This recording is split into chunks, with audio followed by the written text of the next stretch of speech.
Chapter है audit का, audit इन, good morning आप सभी को again, audit in automated environment. हमने ईआईएस में जस्ट एक चैप्टर खत्म फिनिश किया है जिसके अंदर भी वर्ड था ऑटोमेटेड बिजनेस प्रोसेस। वहां मैंने समझाया था जब हम मैनुअली काम को मैनुअल ना करके सिस्टम से करते हैं, कंप्यूटर से करते हैं, डिवाइस से करते हैं, उसको क्या बोलते हैं, ऑटोमेटेड एनवायरनमेंट। सेम चीजें अब आ गई अगर किसी आईटी कंपनी में या किसी ऐसी कंपनी में जहां कंप्यूटर बहुत ज्यादा यूज होते हैं, ऐसी कंपनी के ऑडिट करने अगर आप जाओगे तो क्या आप वहां पे मैनुअल ऑडिट कर पाओगे या आपको भी आईटी की मदद से ही ऑडिट करनी पड़ेगी? ये मेरा क्वेश्चन है बेटा। किसी ऐसी कंपनी में आप काम करने गए हैं जहां आपको बुक्स देखने को ही नहीं मिल रही, सारा काम सिस्टम से, सारा काम सॉफ्टवेयर से होता है, वहां क्या आप मैनुअल ऑडिट कर पाएंगे या आपको भी आईटी ऑडिट करनी पड़ेगी? फटाफट बताएं।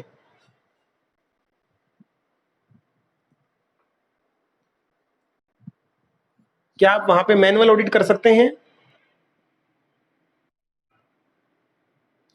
नहीं कर सकते, बिल्कुल भी नहीं कर सकते, क्योंकि जब काम सारे बंदे डिजिटल कर रहे हैं तो हमें भी क्या करना पड़ेगा, ऑडिट आईटी इंफॉर्मेशन टेक्नोलॉजी की मदद से करनी पड़ेगी। इसीलिए बेटा वो जमाना गया, पुराने जमाने के चार्टर्ड अकाउंटेंट को अगर कंप्यूटर ना भी आता था तो भी वो ऑडिट कर लेते थे, लेकिन आज के जमाने में करंट में जो भी सीए बनेगा उसको कंप्यूटर की अच्छी नॉलेज होनी चाहिए, तभी जाके उसको सारे शॉर्टकट्स आने चाहिए, उसको आईटी ऑडिट कैसे कैट को यूज करते हैं, कैट क्या होता है कि समझाऊंगा, इन तमाम चीजों का पता होना चाहिए, तभी जाके वो ऑडिट कर पाएगा। क्योंकि जब कंपनी में जाएगा वहां सारा काम डिजिटली होगा तो उसको ऑडिट भी कैसे करनी पड़ेगी, आईटी की मदद से करनी पड़ेगी। इट मींस इंफॉर्मेशन टेक्नोलॉजी ने अब ऑडिट को भी चेंज करके रख दिया है, अब ऑडिट के अंदर भी चेंज आ गया है। तो इंफॉर्मेशन टेक्नोलॉजी ने दो चीजों को बदल दिया, उनकी तो बदल दिया अकाउंटिंग को और हमारी बदल दिया ऑडिटिंग को।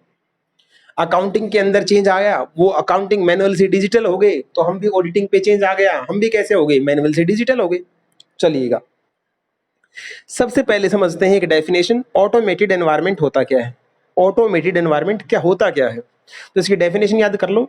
Automated environment refer to a business environment, एक ऐसा एनवायरनमेंट जहां वेयर जितनी प्रोसेस है, जितने ऑपरेशन है, जितनी अकाउंटिंग है, सारे डिसीजन, जो भी डिसीजन है, using, carried out by using, computer की मदद से किए जाते हैं या इंफॉर्मेशन सिस्टम की मदद से किए जाते हैं या आईटी सिस्टम की मदद से किए जाते हैं, इसी को ऑटोमेटेड एनवायरनमेंट बोलते हैं।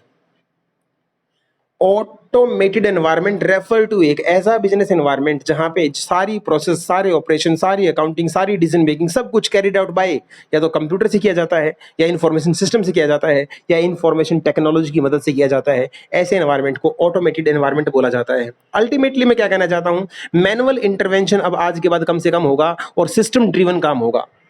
सिस्टम से ज्यादा काम और मैनुअली काम बहुत कम होगा, इसी को मीनिंग बोला जाता है। पहले दोनों वर्ड अगर समझ में आ गए तो क्या मैं नीचे चलूं? पहला पार्ट कवर हो गया। पहला क्वेश्चन था मीनिंग बताओ या डेफिनेशन बताओ, ओवर। दूसरा क्वेश्चन, ऑटोमेटेड एनवायरनमेंट के कुछ की फीचर बताओ। जब आप मैनुअली काम ना करके सॉफ्टवेयर से काम करते हैं तो कुछ की फीचर्स क्या होता है, काम फास्ट होता है, एक्यूरेट होता है, लार्ज वॉल्यूम चुटकियों में प्रोसेस हो जाती है, सारा काम के बीच में इंटरेक्शन बनता है, बेटर सिक्योरिटी, बेटर कंट्रोल, गलतियां होने के चांसेस बहुत कम से कम, लेटेस्ट इंफॉर्मेशन, फुल्ली कनेक्टिविटी, कहीं से भी एक्सेस कर सकते हैं, एटसेट्रा एटसेट्रा। दूसरा क्वेश्चन, दो क्वेश्चन हो गए, फर्स्ट मीनिंग, दूसरा फीचर, तीसरा relevance of IT in accounting. क्या आईटी ने सिर्फ ऑडिटिंग को बदला या अकाउंटिंग को भी चेंज किया? अरे सबसे पहले तो उसने अकाउंटिंग ही चेंज करी। उसने अकाउंटिंग को कैसे चेंज किया? पहले अकाउंटिंग में काम कंप्यूटेशन मैनुअल होती थी, कैलकुलेशन मैनुअल होती थी, अकाउंटिंग एंट्री मैनुअल होती थी, बिजनेस पॉलिसी मैनुअल बनती थी, रिपोर्ट्स मैनुअल बनती थी, सिक्योरिटी मैनुअल होती थी, सारा काम मैनुअल ना करके सिस्टम से कर दिया। तो आईटी इंफॉर्मेशन टेक्नोलॉजी ने सबसे पहले किसको चेंज किया? अकाउंट को। उनके अकाउंट जैसे ही डिजिटल हुए हमें मजबूरी में चेंज होना पड़ा, इस आईटी ने फिर ऑडिटिंग को भी चेंज कर दिया। आईटी ने ऑडिटिंग को भी चेंज कर दिया। लिखो होमवर्क, ये पढ़ना है कि हमारे प्रोफाइल को, हमारे प्रोफेशन को इसने कैसे चेंज किया, ये पढ़ के देखना है।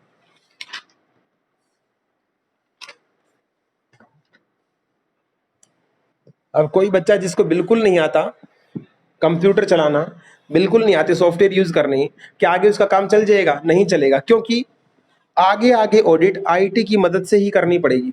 जैसे सर ऐसा क्यों होता है? लिखो, मोस्ट इंपोर्टेंट क्वेश्चन, अब तक का यही इंपॉर्टेंट क्वेश्चन बना है। राइट डाउन द सिचुएशंस, वो सिचुएशन बताओ, वो कौन सी सिचुएशंस हैं जो आईटी को यूज करने पर मजबूर हो गए हैं। हाँ, जो ऐसी कौन सी सिचुएशंस हैं जिनकी वजह से हम आईटी को ऑडिट में यूज करने पर मजबूर हो गए हैं। ऐसा क्या हो गया? Increase use of system, system का चलन बढ़ता जा रहा है, बिजनेस के अंदर कॉम्प्लेक्सिटी बढ़ती जा रही है, उसकी मैनुअल ऑडिट पॉसिबल नहीं है, सारा काम टेक्नोलॉजी बेस्ड होता जा रहा है, मैनुअल ऑडिट नहीं हो सकती, हाई वॉल्यूम ऑफ ट्रांजैक्शन होती है, मैनुअल चेक नहीं कर सकते, कंपनी की पॉलिसी लॉज 36,000 तरीके के होते हैं, मैनुअली चेक नहीं कर सकते, रेगुलेटरी रिक्वायरमेंट आ गई है, आईटी एक्ट ने इसको वैलिड कर दिया है, तो अब मैनुअली करके करना भी क्या है।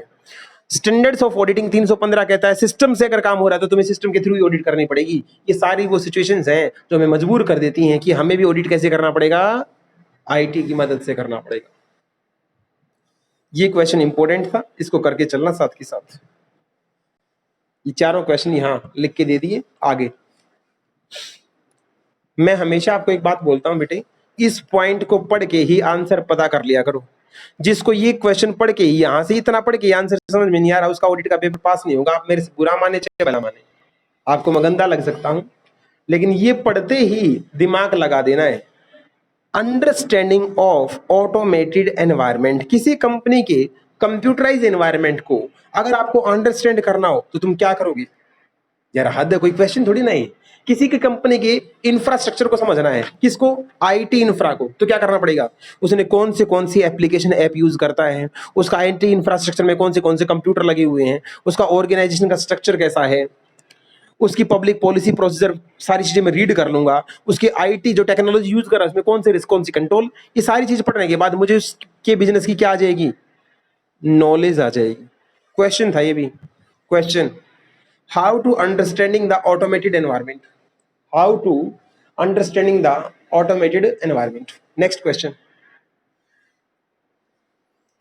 नेक्स्ट क्वेश्चन पे होमवर्क लिखना।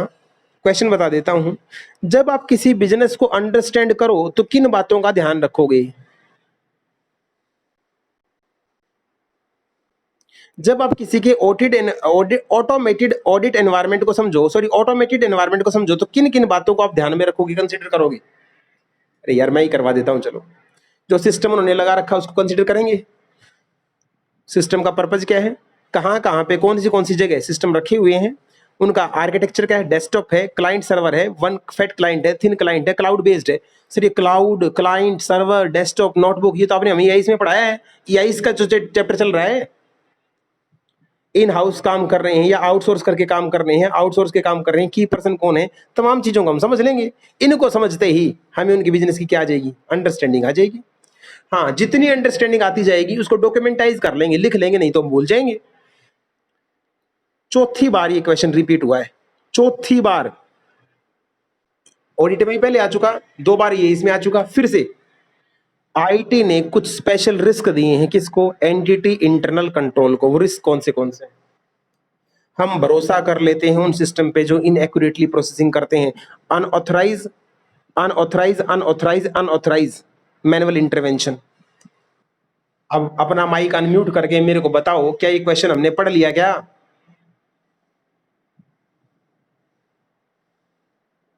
हाँ जी बेटे, आगे चलूं? ये चैप्टर कंप्लीट करना है मुझे फटाफट, क्योंकि इस चैप्टर में कुछ भी नहीं है, सिर्फ बच्चों का चैप्टर है ये। तो 6 चैप्टर मुझे कंप्लीट करना फटाफट। इम्पैक्ट क्या क्या है? नेक्स्ट क्वेश्चन देखो, हर स्टेप में क्वेश्चन बना के याद करवा रहा हूं, हर स्टेप पे क्वेश्चन बना के याद करा, तो क्वेश्चन आप भी बना लिया। नेक्स्ट क्वेश्चन है impact of IT related risk.